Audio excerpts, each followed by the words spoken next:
Welcome, everybody. We're going to get started. The program again will be recorded. So if you of your colleagues want to access the recording in the future, we will be sharing that and making that available in the coming days. Just a few housekeeping notes. We set this up at a meeting, so we ask that you please mute yourself unless you are speaking. We're going to save Q&A to the end, so please raise your hand at the end if you have any questions, and we'll try to get to as many people as possible. Just a quick outline of today's discussion. Our focus is going to be, as you can see here in the orange in the middle, on the federal staffing standards, the proposed standards which were released last week, and the underlying study. Prior to our discussion of that, we're just going to provide some background on what is expected of nursing homes and why staffing is so important and why a good staffing standard is so important. And then following the discussion on the staffing standard, we're going to provide a really wonderful recording from Maurice Miller, a nursing home resident in Maryland, who provides some of his perspectives, as well as some information that we think will be useful to you in your work going forward in ensuring that nursing homes have access to adequate staffing. So I'm going to get things started, just talk a little bit about where we are and how we got here in terms of, frankly, what we're seeing is, and continue to see, is a real crisis in nursing home care. We've had longstanding concerns, obviously, about the quality of nursing home care, as if you saw the latest Gallup poll that was released, I believe, yesterday, most Americans do. This is a significant issue. Most Americans who reach older adulthood, say, in their 50s and beyond, more than half of them will require nursing home care at some point, making this an issue that is incredibly important to not only seniors, but to virtually every American family in the country. So a little bit about, in terms of background, in the United States, we have the Nursing Home Reform Law, which is also called OBRA 87. It passed in 1987. It requires that every nursing home that participates, that takes any money from Medicaid and or Medicare, agrees to meet or exceed all of the standards that are laid out in the reform law and its implementing rules and regulations. I think it's also important to note that when a facility participates in Medicaid or Medicare, that is entirely voluntary. We do have facilities in this country that don't participate in Medicaid and Medicare. They do not have to abide by the federal rules. But if you want to get Medicaid and Medicare money, you have to abide by the federal rules and standards. And those standards call for every nursing home to provide every single resident that it accepts and retains in its facilities with the care and the services needed for each of them as an individual to attain and maintain their highest practicable physical, emotional, and psychosocial well-being. And the law, as well as the rules over and over again, emphasize individualized patient-centered care. This is not somebody that's producing automobiles. It's not someone that's producing widgets or mousetraps. This is nursing homes get paid to provide individualized care to meet all of the needs of their residents. So lastly, just a couple of points as the law lays out specific resident rights, including access to good care, having choice and dignity and autonomy in their lives. And lastly, that the rules have required since 1991, when the reform law rules were implemented, that every nursing home have effective infection control processes and protocols in place, and that they have sufficient staffing to meet the needs of their residents in the aforementioned ways. So, quick question, if these standards in the law are so strong, why are so many nursing homes, poor places to work and to get care? And the reason for that is that they only are meaningful in the extent to which they are enforced. And we hear over and over again that the nursing home industry says, oh, we're the second highest regulated industry after the nuclear power industry. Well, that doesn't really mean anything if those rules and those laws aren't enforced. And the problem, frankly, is that the they're not enforced. Toby Edelman will talk a little bit more about that later on, but we've studied this several times. The Office of Inspector General of HHS, the Government Accountability Office has found this as well. I just want to quickly note before I pass it on, a study that we did in 2021, which we termed Broken Promises. We looked at 3 years of citation data from around the country, close to 300,000 citations.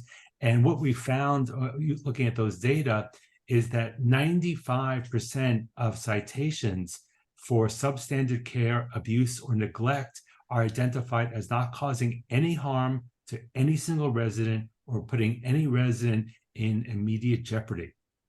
And what that means is that essentially in the absence of a finding of harm or immediate jeopardy, it's extremely unlikely that a facility will face any penalty whatsoever.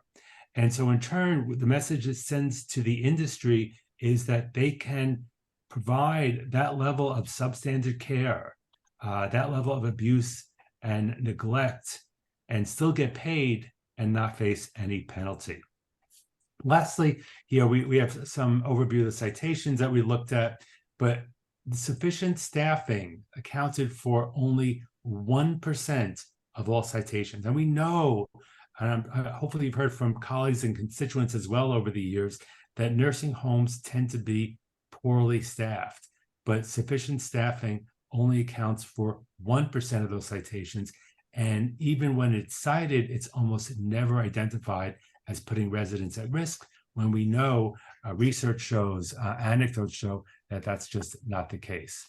So with that, I'm going to pass it on to Sam Brooks from the Consumer Voice, who's going to talk about staffing and their excellent staffing study. Thank you, Richard. I appreciate it, and thanks to all of you for being here. I'm grateful for the opportunity to speak with you today. My name is Sam Brooks. I'm the Director of Public Policy for the National Consumer Voice for Quality Long-Term Care. We're an advocacy organization based in Washington, D.C., do a lot of work around long-term supports and services, particularly nursing homes. I'm just going to talk to you a bit about there is ample evidence to show that facilities with higher staffing do better on a variety of care measures and quality measures, and that's been proven for decades. But I wanted to talk a little bit about today how that shapes up on a very common website, CMS's, the Center for Medicare and Medicaid Services Nursing Home Care Pair website. This is a website that is really the most helpful centralized place for families and residents to look and get information on nursing homes. In addition to providing nursing homes in your area, they provide a variety of measures of quality and a lot of information that really residents and families find helpful. One of the things that they do provide is a star rating system, a 5-star rating system that engages a variety of sets of data to provide to the public scores. These are scores on how nursing homes do compared to each other. We're going to look at a few measures today. The health inspection rating, which is based on state agencies survey and complaint investigations. As Richard was just talking about, this is a score that is assessed, that is given to nursing homes depending on how they do in their annual and complaint surveys. There's a staffing rating. This is based on payroll data submitted by nursing homes to CMS. Nursing homes are required to submit their payroll data, so CMS is able to ascertain staffing levels in a facility, and a rating is given to that. And then there's an overall rating, which is the combination of all measures together. And they also note when facilities have been tagged for abuse. If a facility has a resident has been abused in that facility, it will be noted on this page. And important to note, and why we're going to talk about this today, is that it shows that nursing homes with higher staffing perform better on care compare measures. Next slide, please. So we did a report called Staffing Matters, and just looking at different levels of total nurse care per day and how nursing homes in that category performed. Generally, we call it hours per resident day, and that means it's average amount of direct care that a resident will receive each day. And it's generally composed of a registered nurse, a licensed nurse practitioner, and a certified nurse assistant.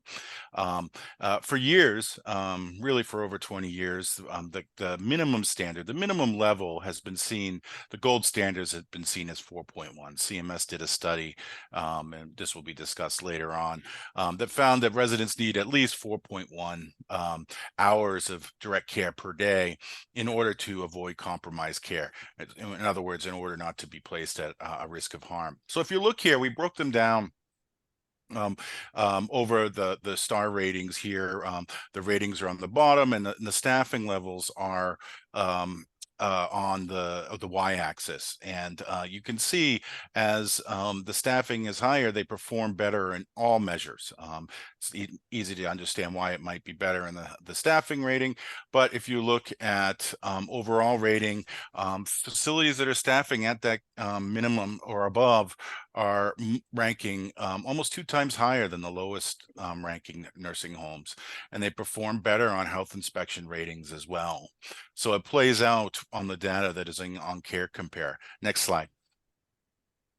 And you also see as staffing decreases, the percentage of nursing homes cited for abuse increases. So staffing at 4.1 or higher direct care per day is less than 4% of homes have been tagged. You get down to 2.0 to 2.5, and that's almost 3 times higher. So facilities with the lowest staffing you're at there's a factor of 3 and the likelihood increase in the factor of 3 in the likelihood you'll be subject to abuse. Even incremental changes increase that likelihood by 1.5%, a factor of 1.5. Next slides, please. The CMS study, which will be discussed again later, showed just how critical registered nurses play, the role they play in facilities. RNs are so important to nursing homes and to residents, to care. And you can see here that as RN numbers increase, there is also a corresponding increase in rankings, health inspection rankings, staffing ratings, and health and overall ratings. Next slide. So we talk a little bit about the pandemic as well. As Richard made clear, understaffing or inadequate staffing has been a problem in nursing homes for decades. It underpins most of the issues that confront and harm residents daily. Over 200,000 residents and workers died from COVID, while others suffered and died from neglect. And what's important about this is when facilities locked down, families were locked out and care suffered. For years, facilities relied on families to provide care that they weren't providing. And that's not appropriate, but many families wanted to. Many families wanted to feed or bathe or provide activities to their loved ones. And that was either out of necessity because the facility wasn't doing it, or just out of because they wanted to, because they were a family member. When those family members were locked out, we saw just how more understaffed facilities were. We're going to go through some of that data now, but not only just for day-to-day, adequate staffing is absolutely necessary to prevent a recurrence of the COVID-19 catastrophe, which so disproportionately affected nursing home residents. Next slide. So I put up a few measures here that are generally measures that gauge neglect. So during the pandemic, the number of residents experiencing pressure ulcers rose 31%. That means pressure ulcers arise when residents who are bed-bound and aren't able to get out of bed aren't properly repositioned. They lie for hours, and we heard stories of residents lying for weeks in their beds because there was no one there to reposition them. And there was a corresponding rise in pressure ulcers during that time.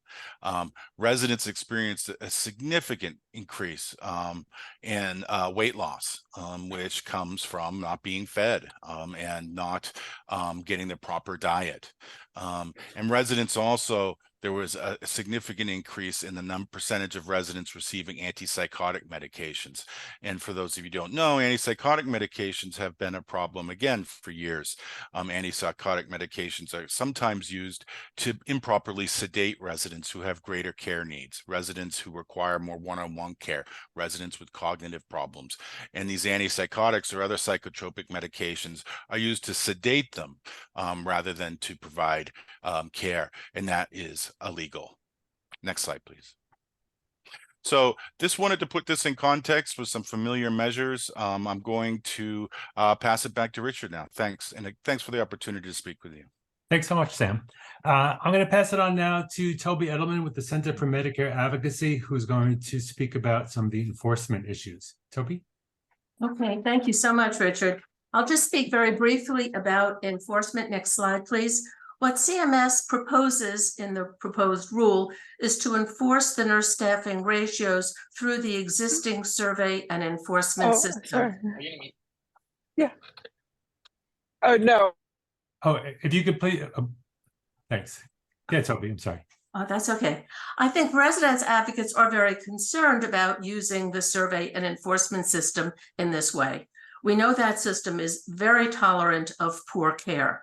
Over the decades, we've had dozens of reports from the Government Accountability Office, the GAO, saying that state survey agencies cite fewer deficiencies than they should, and they cite them at a lower scope and severity level than they should. We also know that as a matter of public policy, the federal government does not impose deficiencies unless the deficiency is cited at the highest level, either actual harm or immediate jeopardy. And that's only about 5 or 6% of deficiencies in the country. So most problems that are cited do not have a financial penalty. Yesterday, I looked at the federal data on staffing deficiencies for 3 fiscal years, 2023 and 2022 during the pandemic, and a year before the pandemic, 2018. Each year, there were around 1,000 staffing deficiencies. So in 2023, for example, there were 966 deficiencies in sufficient staffing, but 899 of them were called no harm, 93%. In 2018, before the pandemic, there were more staffing deficiencies cited, 1,057, but they had a higher percentage of deficiencies that were called no harm. 1,012 of these 1,057 deficiencies, about 96%, were called no harm. In 2018, the 2 highest levels, harm and jeopardy, were cited only 42 times out of the 1,057 staffing deficiencies. That's 0.04%. Obviously, a very tiny, tiny fraction of the staffing deficiencies considered to have harm. Next slide, please. So although we are all still in the preliminary stages of reviewing the proposed rule and drafting our comments, my current thinking is that we should see the staffing as a 2-part requirement. There are the numbers that CMS is proposing. Now, these may change in the final rule and it may be different, but the current proposal is 0.55 registered nurse time and 2.45 hours per resident day of nurse aid time. What I think that we should do, this is my current thinking, is that CMS and the states should review the PBJ data, the payroll-based journal data, where nursing homes are required quarterly to submit their staffing. This will show if the facilities are not meeting this 3.0 standard, the 0.45 RN or the 0.55 RN and 2.45 CNA. I think that if the facilities are not meeting those standards, there should be an automatic fine, and the fines should go up if the non-compliance continues. Now, we know CMS has experience doing that. During COVID, facilities that failed to report data to the CDC weekly could have a fine and did have fines imposed, and the amount went up with each subsequent failure to submit the data that was required. So we could have automatic penalties. But even more important than that, when PBJ data show facilities don't have enough staff, I think there needs to be denial of payment for new admissions. That means the facility cannot admit any more residents. And the rationale is sort of clear. If the facility doesn't have enough staff to meet the standards, it should not be subjecting additional people to the understaffed facility. So I think that would be an important federal response to inadequate staffing or failure to meet the staffing numbers. Next slide, please. Now, CMS says it doesn't want to use, it wants to use the survey process only for two reasons. It says it doesn't want facilities to think that if they meet the staffing ratio, they have that 3.0 per resident per day, that they're in compliance. They say facilities still have to meet the sufficient staff requirement. So they don't want think just meeting the number is good enough. And they also don't want the floor to become the ceiling. They're saying there's a higher standard. Next slide, please. But I think these arguments aren't very persuasive. We certainly want states and CMS to address understaffing as quickly as possible, to call facilities on it and take action. If the facility doesn't meet the staffing ratio, the RN and 8 hours, it is automatically violating the rule. And so CMS should cite and enforce those numerical standards. CMS can also, of course, and should cite an additional deficiency for sufficient staff as appropriate. I think these two standards are complementary, the number standards and the sufficiency. These are complementary requirements. They're certainly not in conflict, and they can be identified and should be enforced simultaneously. Last slide. I just wanted to make two additional points.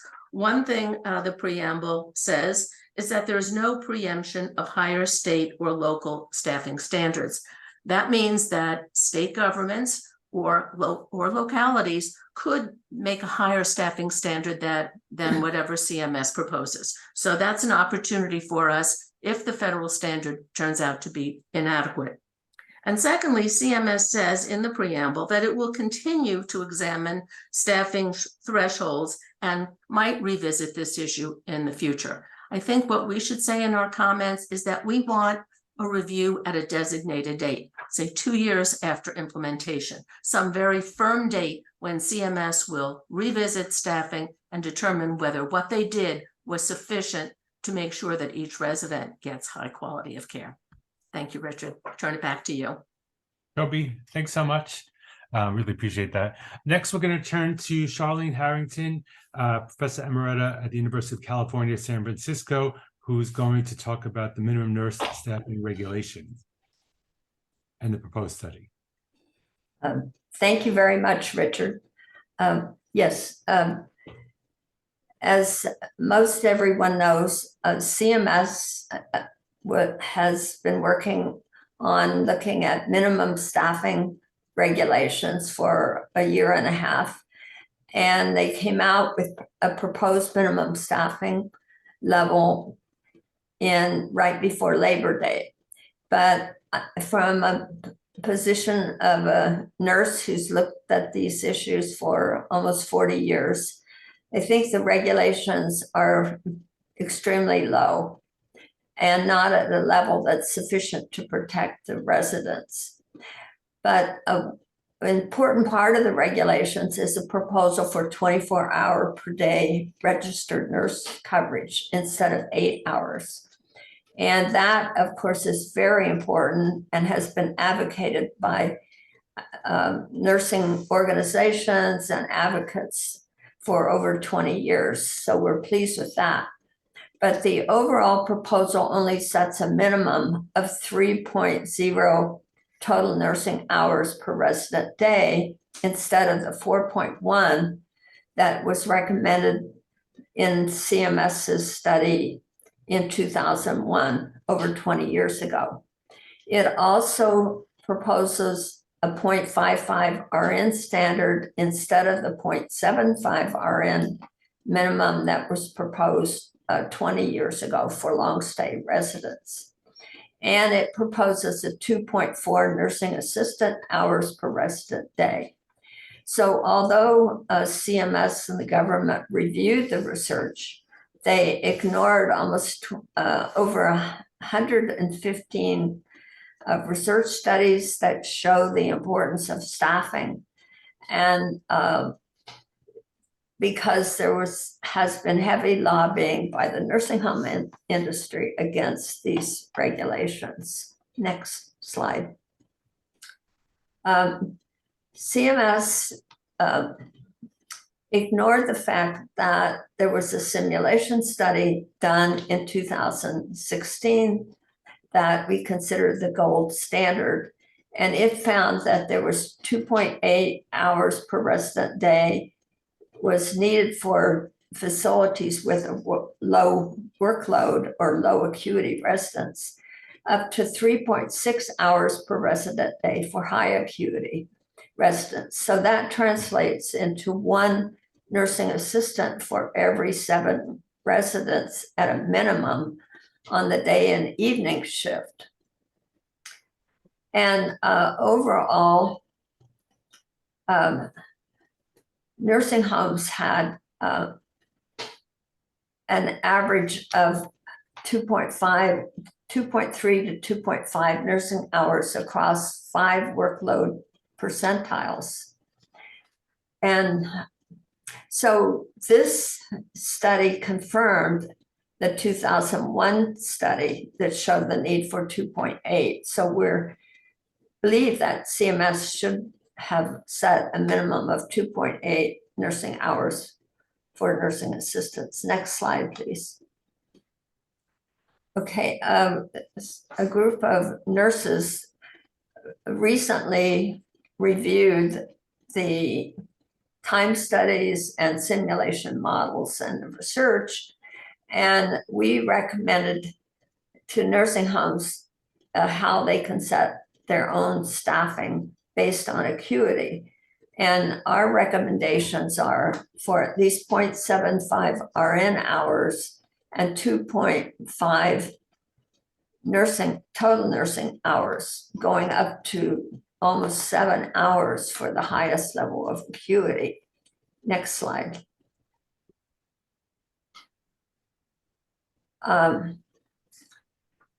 So this slide kind of shows the difference of, expert recommendations up to 4.3 hours per resident day. The 2001 recommended minimum of 4.1. And the average nursing home in the United States has 3.77 hours per resident day and 0.67 RN hours. But then on the far right, you see what CMS has recommended as the minimums. And this is why we think these are simply way too low. So the RN staffing would be below the average that's currently in the country, and the CNA staffing of 2.4 would be slightly above, but 3.0 is very low, and the recommendation does not include a recommendation for licensed practical nurses. Next slide.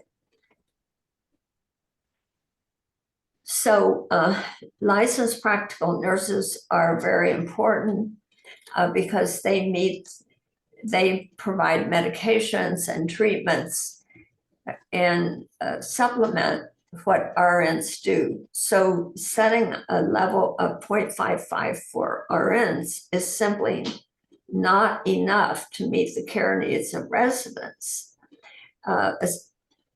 So CMS naively assumes that nursing homes will retain their existing LPNs and just add RNs and nursing assistants to meet the new requirements, when in fact, most, if not all, nursing homes will convert LPNs to RNs when they're needed. And they're very likely to reduce the total LPN staffing and their total nurse staffing. So we believe that it's vitally important that CMS set a minimum staffing level for licensed nurses or for LPNs and for the total nursing hours to avoid layoffs of nursing of licensed practical nurses. Next slide. The proposed regulations ignored the apt study that they commissioned, which did a simulation model. And this simulation model showed for licensed nurses, it estimated 5 tasks out of dozens of tasks that nurses carry out. And it didn't estimate the interruptions caused by urgent problems or emergencies. So for only 5 tasks, CMS estimated that they needed, estimated that they needed only 1.4 to 1.7 licensed nursing hours to reduce omitted tasks to less than 5%.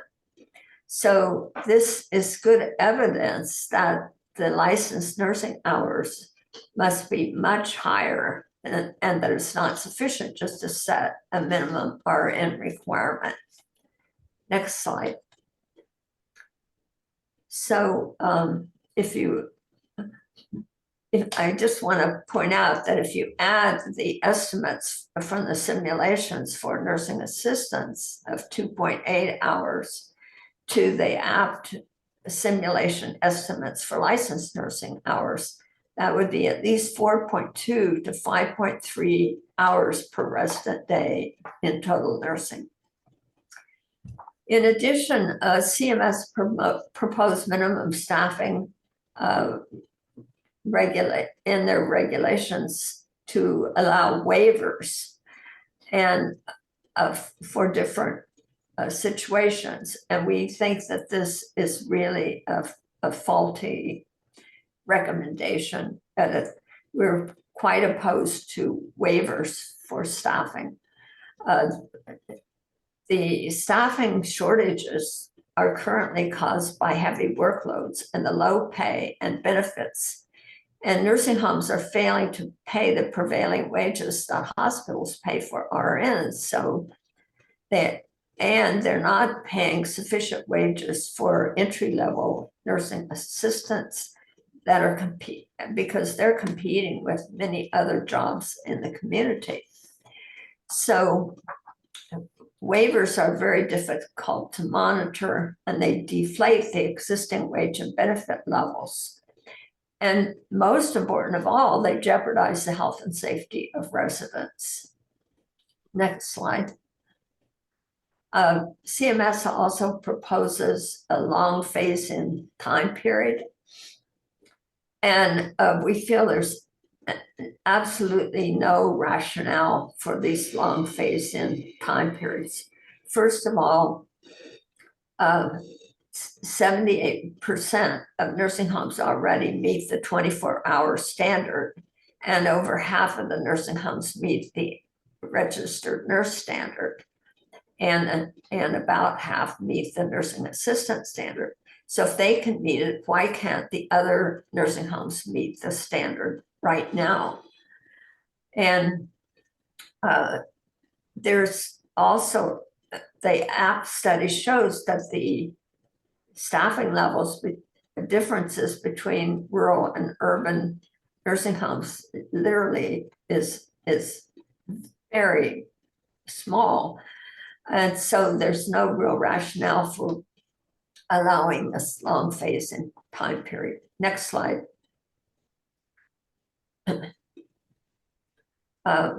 Okay, so we definitely would like to see people comment on the regulations, and we think that they're not sufficient to protect the health and safety of the residents. And we want to make sure that the license requirements are for direct care nurses only. Okay, next slide. Okay, I'm going to turn it over now. Thank you very much. Yeah, Charlene, thanks so much. Just really interesting and valuable insights into the underpinnings of the study. Sam, do you want to introduce the Maurice? Sam was kind enough to arrange for Maurice Miller, a nursing home resident. Yeah, thank you. Thank you, Richard. Can you hear me okay? Yes, was yeah. on mute for a second. So Maurice Miller is a resident in a nursing home in Maryland. He's a part of our resident advisory board, council, excuse me, and a wonderful man that we've worked with over the years. As he'll explain, he's been in his current nursing home for 10 years, and he has experienced firsthand what it's like to live in a facility that does not have adequate staffing. So Maurice couldn't be here to speak live. Unfortunately, he had a doctor's appointment, but he was gracious enough to pre-record a statement, and we are going to share that with you now. So thank you. Ladies and gentlemen, my name is Maurice Miller. I am a nursing home resident at Peak Healthcare of Sligo Creek, located in Tacoma Park, Maryland. My home for 10 and a half of the 11 years I have been in the CMS system. I am grateful for this privilege through this recorded statement to speak about the proposed minimum nursing home standards. I am here because I do not wish to be the next facility resident who dies while fighting to live. I'm a quadriplegic. That means my continued determination to lead a spectacular life depends on the availability of staff. One nursing home administrator looked me in the eye and said our facility met the goals set by Maryland legislators. That is not apparent to me on nights I am not changed and am exposed to potential skin breakdowns because the two nursing home assistants working with the 50 long-term care residents cannot get to me. And my days simply cannot start if it takes an hour or more in the morning for the nursing assistant assigned to me to find the help that they need to complete the tasks of cleaning and dressing me for the day.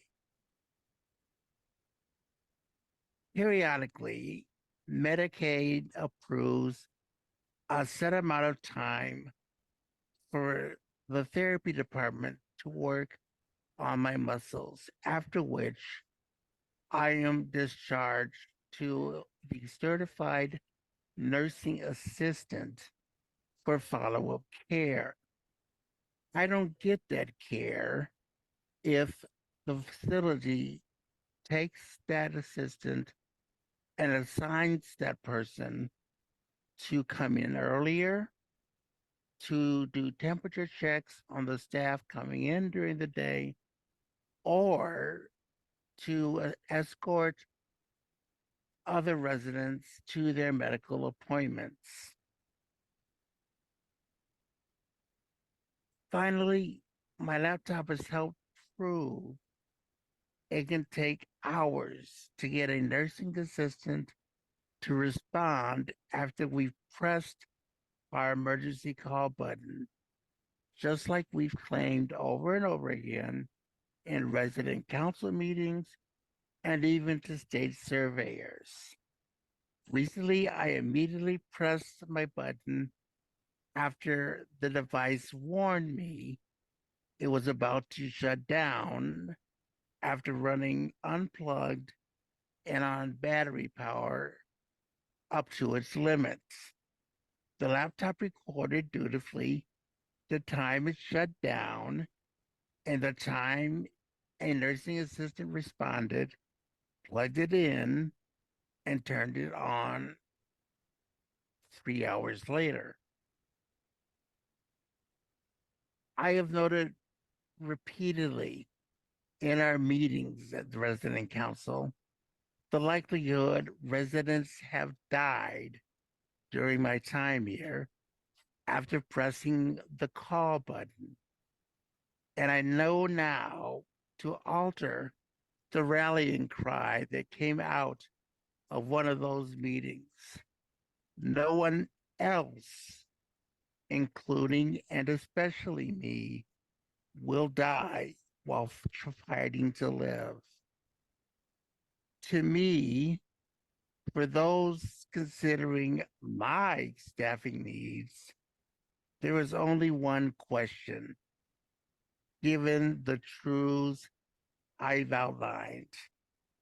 If, when that catastrophic medical event occurs to them and all of their contingency plans dissipate and they are left at the mercy of the CMS system, how soon will they join me at Peak Healthcare at Sligo Creek?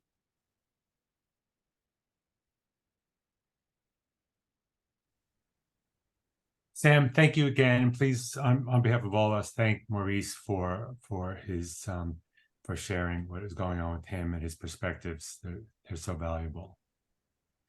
And so for the rest of the program, we wanted to just really piggyback, I think, on a couple of things. One, in regard to the data that Sam shared and which Charlene spoke about in terms of first the repercussions, as Sam was talking about in their study of poor staffing, and Charlene's assessment of how CMS looked at staffing and what is happening now with the federal proposed rules.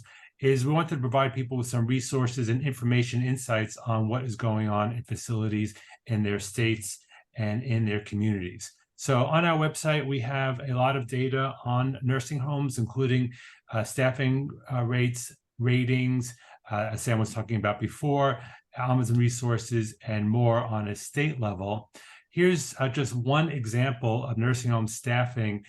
Every quarter, CMS publishes for every nursing home in the country that's in compliance with federal reporting requirements their daily staffing for nurses, RNs, LPNs, and CNAs, as we were talking about before, the extent to which those staff are contract staff, differences between weekend staffing and weekday staffing, which can often be significant. Too many nursing homes have much lower staffing on the weekends than on the weekdays, as I think as a non-nursing staff, et cetera. What we do is we put those data, it's like a million lines of data every quarter that comes out. We put it in searchable files and we compile it and do some analytical highlights for what each quarter has found. We'll be coming out, this is Q4 2022, the Q1 2023 data recently came out, and we're just finishing up. We triple check, all of our reporting, of course, before it goes out to make sure that is accurate. But as Sam noted in his data, the staffing is pretty steady. And it's important to note also that the staffing levels are essentially pretty steady through the COVID pandemic and since the COVID pandemic, as they were for the years preceding the COVID pandemic, meaning that these are longstanding problems. And that's why it is so essential that we have a strong quantitative staffing standard on a national basis to address some of these serious issues. So this is the main access page. You can see we have the information by each state, as well as each state's average staffing and rank among the states. This is just a snapshot. It happens to be Florida, and you can see there is the individual nursing homes. You could filter up here by state, but you could also search by city. You can search by county, and the data provide on the average for the quarter, the resident census number of residents, the total nurse staffing, hours per resident day, the direct care staffing hours per resident day, which is a little bit different. It means the nursing staff that are actually assigned to provide care to residents, not administrative duties. And then we have it broken down with RNs and further down the line, as well as contract staff. And you can see some of the big differences here, just looking at the top facilities. This Abbey Del Rey has total nurse staffing of 4.32 hours. The next facility has 4.18 hours. So 4 hours or more can be done. We see a lot of 4s here, but unfortunately, we also see a lot of 3s. And what that says to me, about, as I think Sam might have said before, about 25% of nursing homes in this country do already meet 4.1 hour minimum staffing standard, which really should be minimum staffing, which really should be the minimum standard. The problem is that in the absence of strong enforcement, as Toby was talking about, it's entirely voluntary, and it should not be voluntary. It has to be mandatory that nursing homes, which are, again, as I said at the start, are voluntarily participating in Medicare and Medicaid, holding themselves out to the public as being safe places to live and work and get care, that they should be meeting those promises minimally. A couple of slides on why these data and why good staffing is so important. So this data shows, we looked at a staffing standard of 4.1 hours per resident day. And we looked at the first column is null facilities that either didn't report or the reporting was poor. So we took those out. But those that meet the standard versus those that don't meet the standard, column 2 and column 3. And the data indicate that nursing homes that do not meet 4.1 hours per resident day of nursing staff time have 64% higher infection control violations. Next slide is even more striking to me.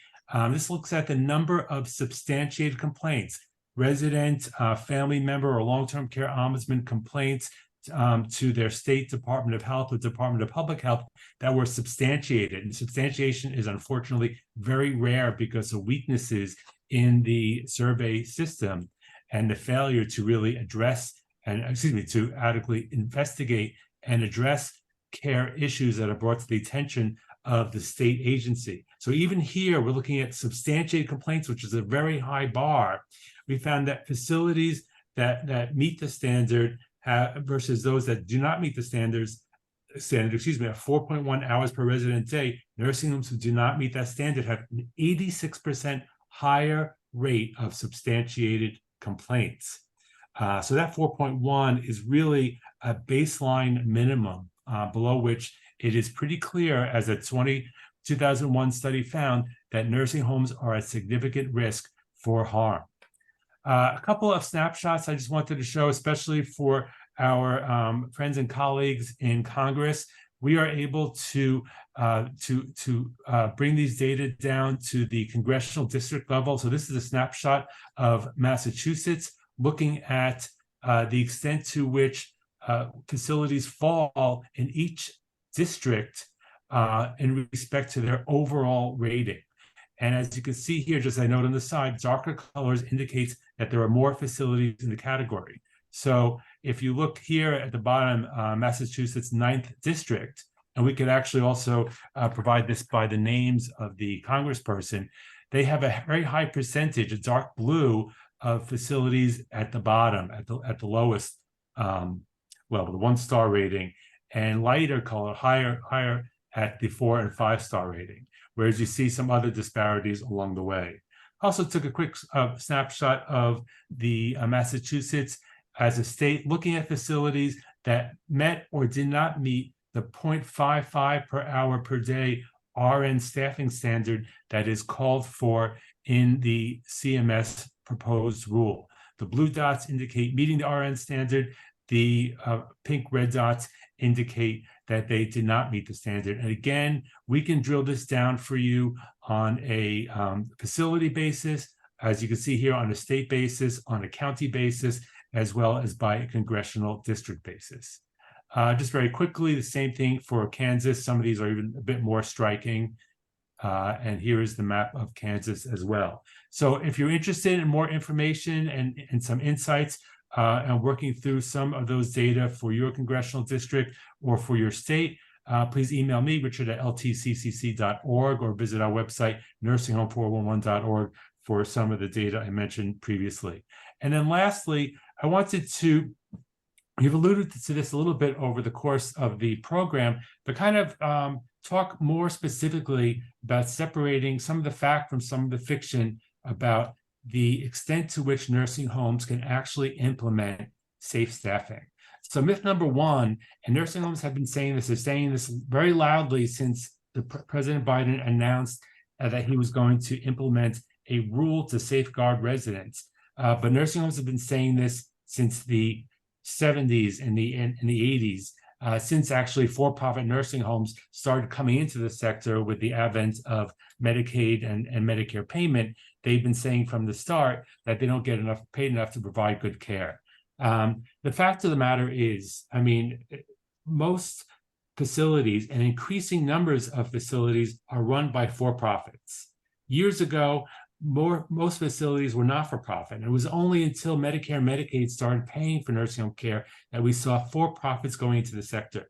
It frankly defies credulity to think that you have an increasing increasing for-profit investment by sophisticated companies, private equity, real estate investment trusts, other sophisticated income generating private investment entities, that are coming into the sector if the sector was in fact losing money. It's also important to note that there are virtually no limitations on how the monies that nursing homes receive to provide care are actually used. And numerous studies have shown that 75% of nursing homes use what are called related party transactions.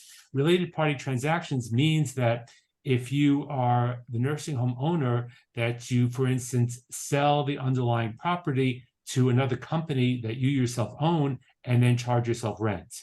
And that's one of the most common type of related party transactions. But related parties can also be contracted with for food services, management services, laundry services, contract staff services. The list goes on and on. And it's becoming increasingly recognized that nursing homes utilize, not all of them, but that a good number, a high number of nursing homes utilize that as a mechanism to siphon off profits. In my experience, anytime we have had the opportunity, we the public has had the opportunity either through a research study, a report from ProPublica or another outlet, or that there was a lawsuit by the Department of Justice, or here most recently, the New York State Attorney General has had some remarkable lawsuits against providers. They find that there is a lot of money coming into the system and a lot of money, frankly, being diverted away from resident care and in some way or another into the pockets of the operating company. A little bit about reimbursement. One, the nursing home industry complains that there's insufficient Medicaid funding. We hear over and over again from the provider associations, American Healthcare Association, Leading Age, which supposedly represents the not-for-profit mission-driven sector. They say over and over again, there's just not enough money. They don't get enough money. They lose money on Medicaid. The Medicaid, they claim that Medicaid reimbursement is stagnant. And in fact, based upon even what facilities themselves report or what what the companies they work with report, that Medicaid rates have steadily increased over the past decade. And in fact, there is, again, no accountability for where that money is going. In the case of Medicare, it's even more clear.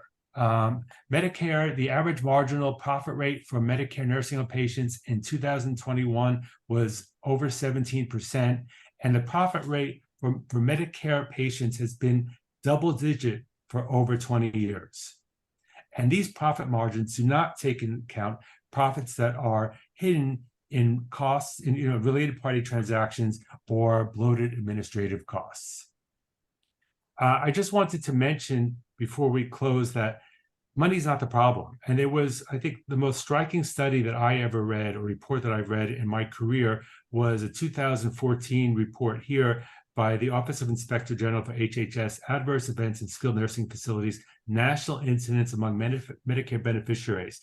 And the OIG found that 1 out of 3 residents who went to a nursing home for short-term rehab, the double-digit profit making, or bringing in residents, they were harmed within an average of 15 and a half days of entering the facility. And almost 60% of that harm was preventable and attributable to poor care.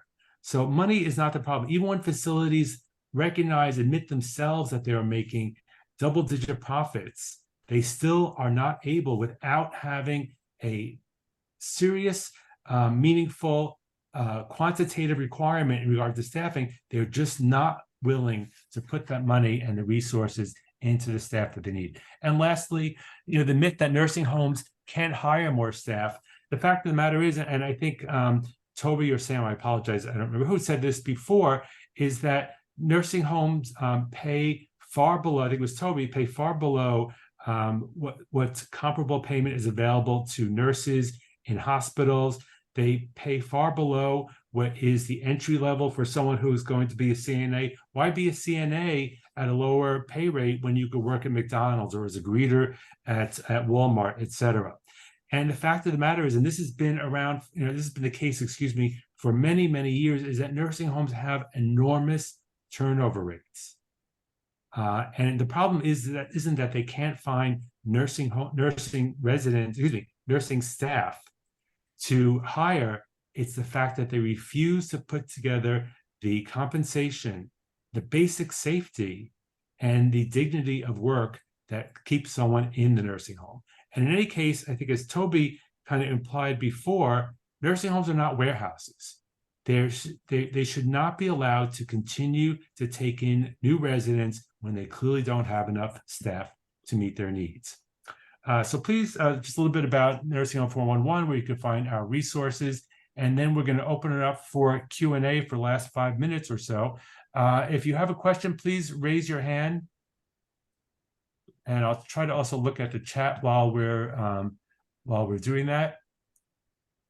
Okay, so Rebecca Mason from ARP. Can someone on the panel discuss the difference across the country? What type of care provider can count towards the minimum staffing standards required? Will the 24/7 RN be administrative only, or actually providing hands-on supervising, or otherwise be providing care? So I think I can answer that. So what CMS is looking at, as everyone has mentioned before, is only looking at RNs and only looking at nurse aides. I don't believe that they're proposing a distinction in terms of whether the RN has to be only one that is assigned to provide care. It could be any RN that's in the building, but we would certainly recommend commenting that they should only count the RNs that are assigned to providing care. But that's it. We're just looking at nursing staff here, and in particular RNs and CNAs. I don't know if anyone else has a comment on that. I think the proposed rule says that the nurse has to be on site and available to provide direct care, not that the registered nurse who's there 24 hours a day must provide direct care. So the nurse could be doing something totally unrelated to resident care and meet that requirement. So that's a little bit troubling. Yes, yeah, I think so too. And let me just stop sharing so everyone could see. And then just one last question before we close. Joanne Lynn, what could be the interface between the proposed disability regulations, which are fierce in barring any discrimination or unequal treatment on the basis of disability, and the regularly deficient staffing being required here? Could it be discriminatory to send a person with disabilities to a regularly deficient setting while a person without disabilities would go home with adequate support? Or are there other fertile possibilities? Well, I would quickly say, and then open up to anyone else, that the Department of Justice just sued New Jersey for, because New Jersey operates in regards to two veterans homes that New Jersey operates, and the U.S. Department of Justice is saying that New Jersey has violated the constitutional rights of those residents in those facilities. So I don't know if anyone else wants to add to that. Okay. Well, with that, I think it's 2:01. I'm going to say thank you very much, everyone who joined us. We're happy to share the link to this program going down in the future. And thank you again to Lizzie and to everyone for helping us, for helping make this possible today. Thanks for our speakers. Bye-bye now.